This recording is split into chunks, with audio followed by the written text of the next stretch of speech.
What's up, guys? It's me again. This is drums. I don't know what to do with my hands here. Drums. All right. Last time I said I forgot about something. What I forgot about was this. This is the cheapest and freest practice pad known to man. It is. Use textbooks. I promise you have some laying around. And if you don't, I'd be shocked if you don't have a book that you don't care about anymore. That's probably old, not usable, like an old atlas that still calls a country by name that doesn't exist anymore. So these make great quiet ways for you to be practicing without actually making a bunch of noise. Quiet. So keep those in mind. Last week you had to deal with some madness, but now you have quiet practice. Because today we're talking about practice. We're talking about how to hold your sticks. So there are two different ways. There is match grip, where you hold them evenly, and then you have traditional grip. Now, there are two different ways to look at it, and some people... This is something I didn't want to do, but I'll do it for you. They have a simple thing that, number one, they hold the sticks wrong. This is called a match grip. Well, that's all right if you're playing timpani. When you play timpanis, this is obvious the way you play a timpani roll. Right?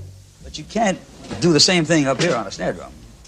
You can't really do anything.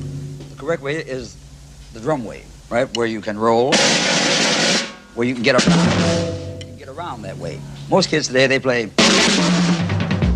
I mean, that's the extent of their creativeness. That's the prefer that way, and I prefer the match grip way.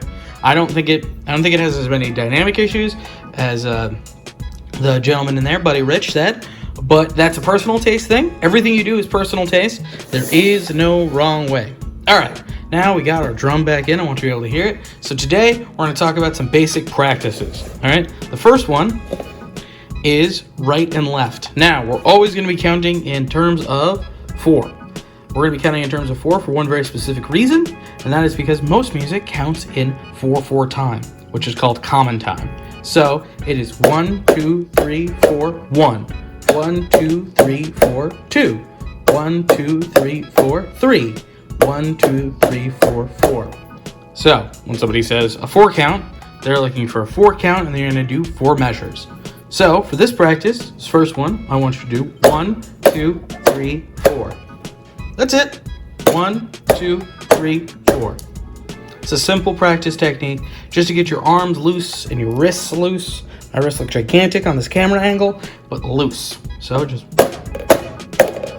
1, 2, 3. Now, another one, if you get really bored of that, is instead of alternating is doubles. So 1, 2, 3, 4. 1, 2, 3, 4. 1, 2, 3, 4. See, I overthought it. The big thing about this is you don't want to be thinking that. You want to just be kind of playing. Not overthinking your movements, just kind of playing your part and seeing how it feels.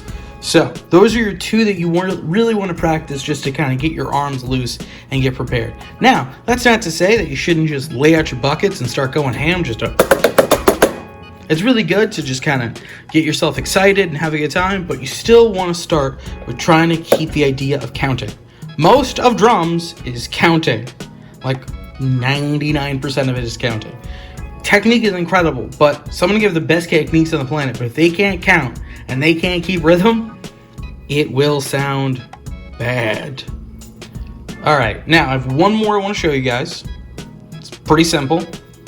1, 2, 3, 1. 1, 2, 3, 1. That's it. So 1, 2, 3, 4. 1, 2, 3, 4. 1, 2, 3, 4. If you can do that and alternate, so it's 1, 2, 3, 4. 1, 2, 3, 4. Plus the 1, 2, 3, 4. And one last time for the double, so 1, 2, 3, 4. If you can practice those 3 together, you'll be right on track. So your first one again is alternating, so 1, 2, 3, 4. The second one is double, so 1, 2, 3, 4. And the final one is, I'm going to go with dominant hand is what I'm going to call it. It probably has a particular name, but again, I'm self-taught, so that'd be 1, 2, 3, 4. 1, 2, 3, 4. 1, 2, 3, 4. See, this isn't all that hard. Now, when you're practicing this, you probably don't need that. You need your Textbook. So, just be practicing this week, get acclimated to those, and be counting. 1, 2, 3, 4. As long as you stay counting, it'll sound good. All right, guys. I will see you next week.